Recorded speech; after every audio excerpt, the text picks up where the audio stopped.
So we're going to fast forward a little bit into the history of science, into the Renaissance years.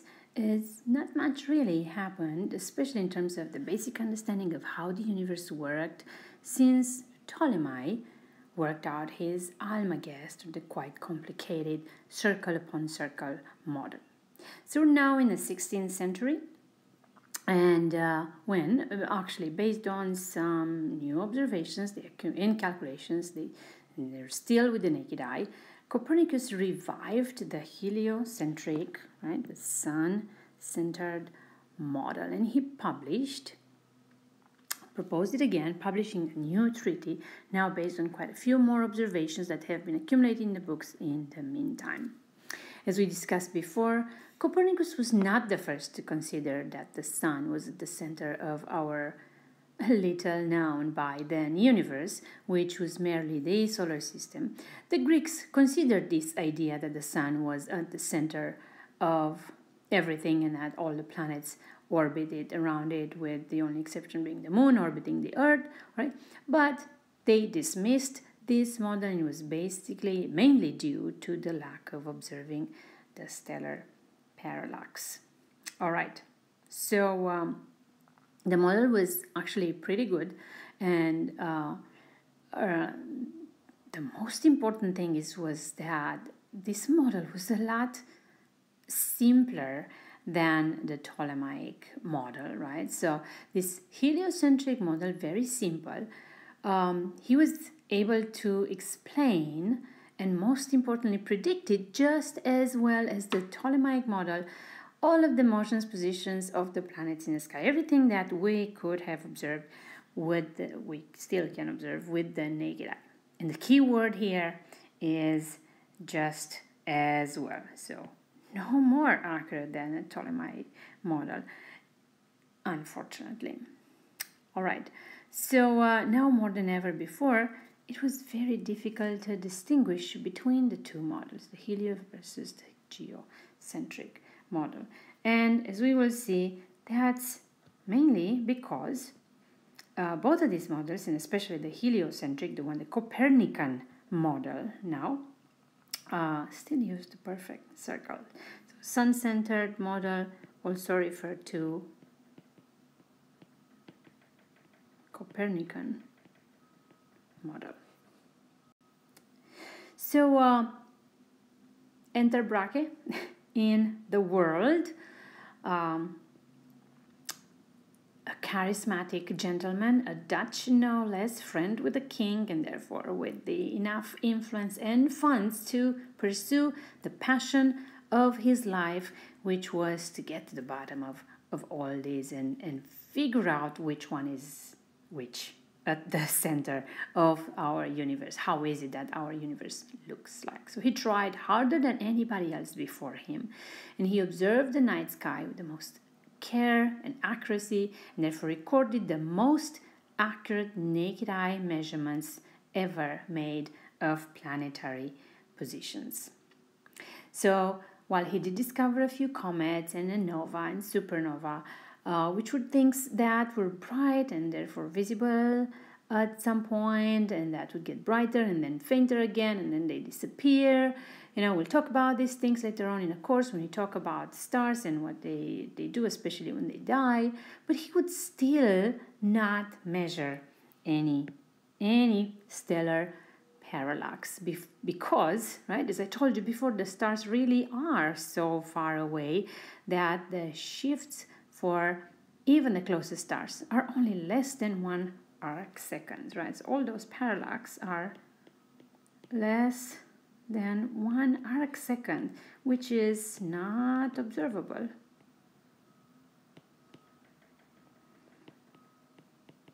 With naked eye. All right. He was basically on his deathbed when he hired a mathematician, a young mathematician, no less, Johannes Kepler, to do something with all those measurements to figure out what is going on. Which, so he did. All right. He was actually able to discover something something very important, even though he didn't really understand why those things were the way they were supposed to be. So he found, Kepler, that when he put all the data together, he found that the best models that match all the planetary position and motion should use, instead of circles, ellipses. All right, so basically the circular orbits fail, and it took Kepler, who was a smart cookie, not less than 4 years of work to figure out, right, as he actually put it, that he could just not ignore those 8 minutes of arc that would not match those models whenever he used the circles. Okay, so if he believed that he could ignore that, he would have patched up his hypothesis accordingly. By patching up means, finding a mathematical trick to go around those. But since it was not permissible to ignore, because Brahe's measurements were accurate to 1 arc minute. All right, so obviously 8 arc minutes would have been a much larger error, right, to ignore. Those 8 minutes pointed the road to a complete reformation in astronomy, and reformation that was ellipses were shown to work. And during all this work, Kepler also came up with 3 very important laws, the famous Kepler's third laws, which we'll discuss now in a little bit in more detail, one at a time. The first law is actually not that complicated. It says that the orbit of each planet around the Sun is an ellipse, not a circle, and that the Sun is not in the center of the ellipse, is actually in one of the foci. So plural for focus, foci. All right, so this is one focus and the other focus, 2 foci. All right, so nothing in the center. This is the ellipse, this is the Sun, and this is the Earth. By the way, there is a pretty important relationship between the circle and the ellipse. So ellipse is pretty much an elongated circle. And we're not going to go into the mathematical definition of it, but hey, you can imagine the circle with the center. This is actually a special ellipse where focus 1 is the same as focus 2.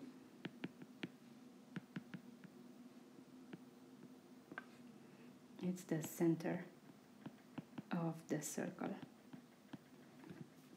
All right, so that's the first law. The second law is a bit more complicated, but it makes a lot of sense. It says that as a planet moves around its orbit, so that's the planet, or Mars, or even an asteroid, just anything that orbits the Sun, okay, sweeps out equal areas in equal times. So basically, if the planet were here, okay, in about 30 days, equal times, it will go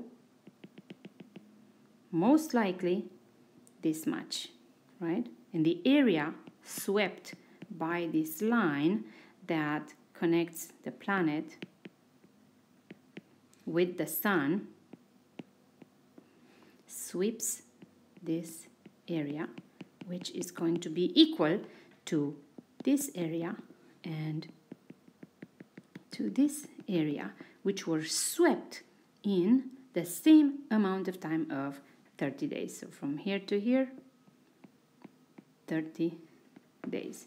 From here to here, 30 days. Same here, right? To go from here to here, 30 days. What do you notice? When it's the planet, when it's closer to the sun, therefore closer to this point that is the closest to the sun, it's called the perihelion.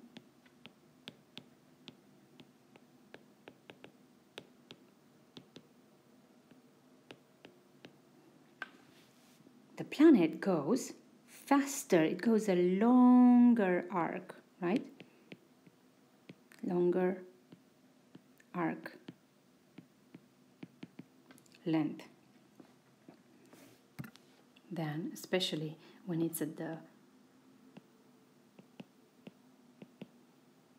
furthest point, this is the aphelion, okay, from the sun, right? Doesn't travel much.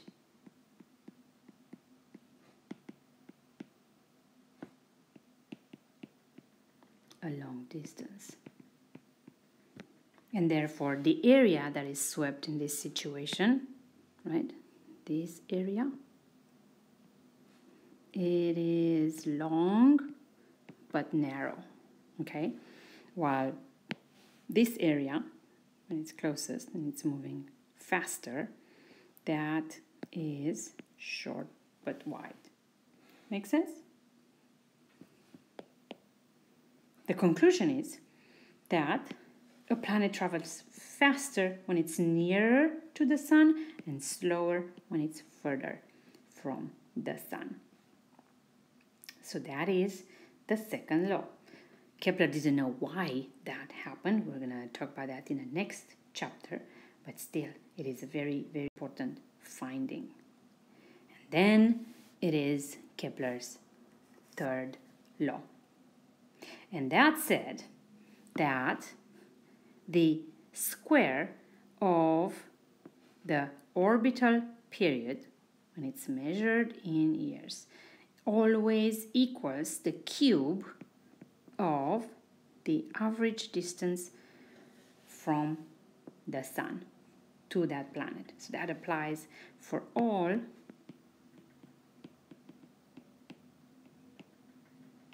objects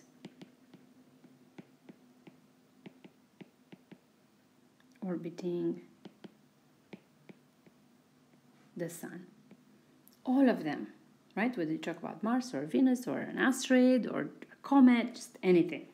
And you have a really nice applet on Mastering Astronomy that can exemplify for you all these things. It's beautiful, and I hope I assigned a homework set that deals with this. All right, so P is the orbital period, or the total amount of time it takes to finalize one revolution of a planet around the sun, and then A is the average distance from the sun in AUs, right? So it's average because, remember, this is the focus, this is where the sun is, and so you have the planet sometimes far away, sometimes close, sometimes really, really far away, so distances differ, right?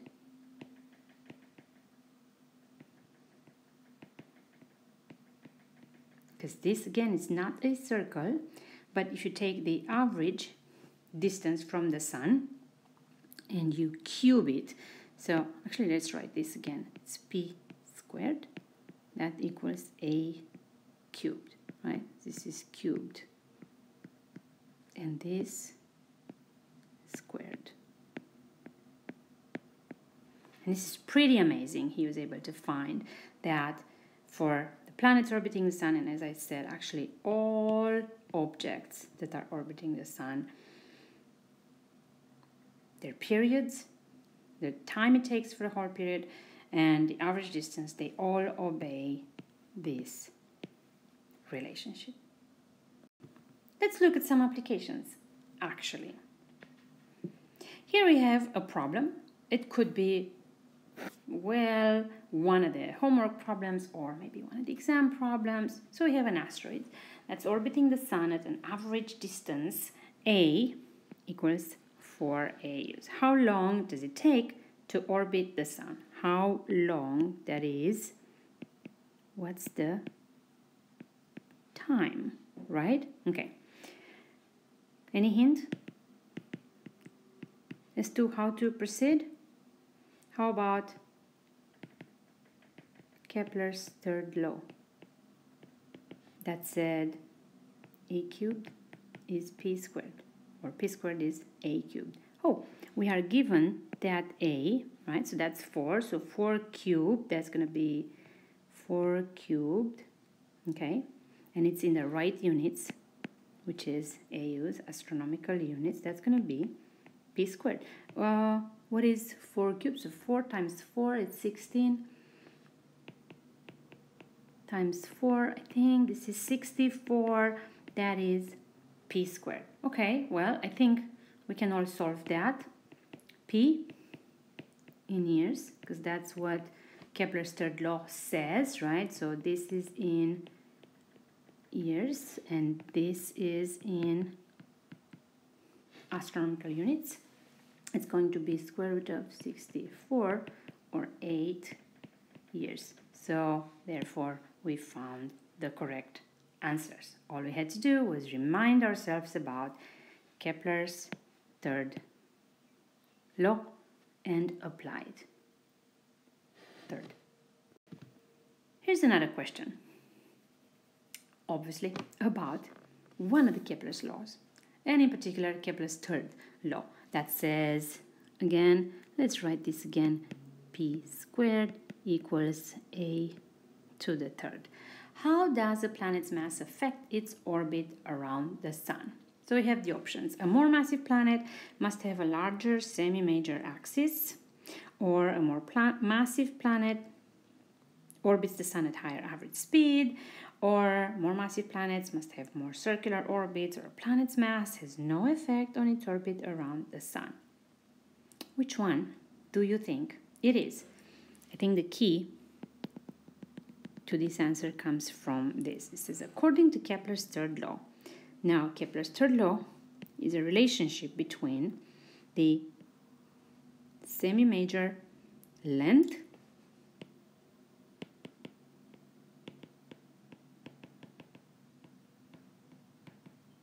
and the period.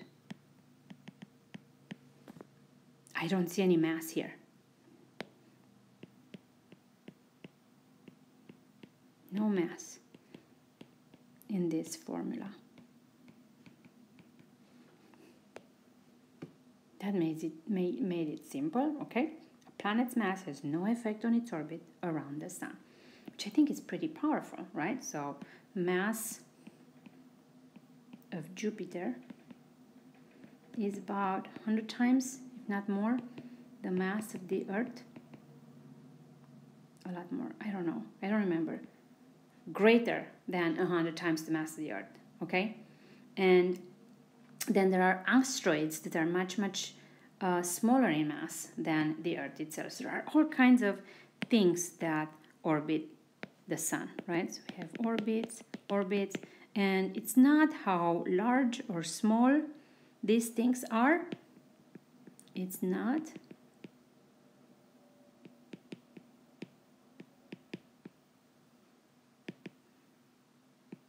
The mass that dictates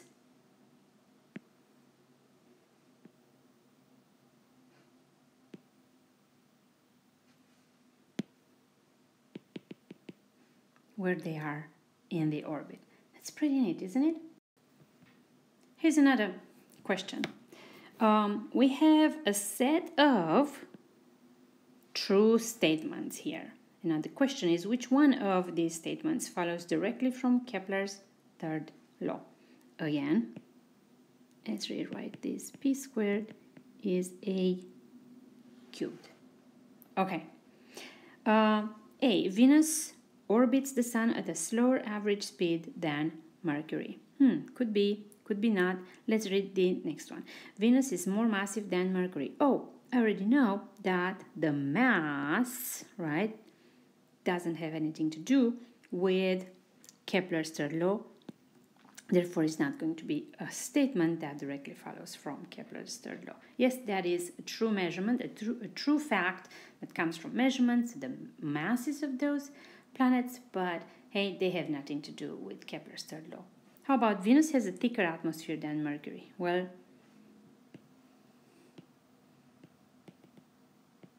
no info on atmosphere of planet either.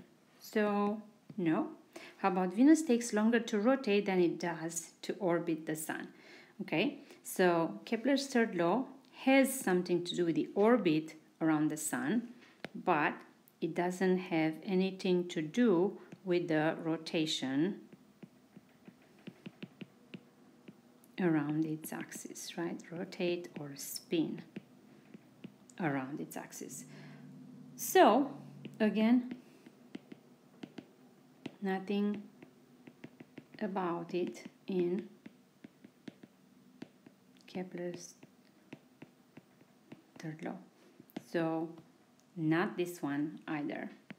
So, the one that is a true answer to this question is going to be A. Oh, yet another one, another question. So, we have a statement first. Earth is furthest from the Sun in July and closest to the Sun in January. So we have something like this. This is the Sun. And then we have the ellipse, right? This is one focus, F1. This is F2. There's nothing in that focus. And then we have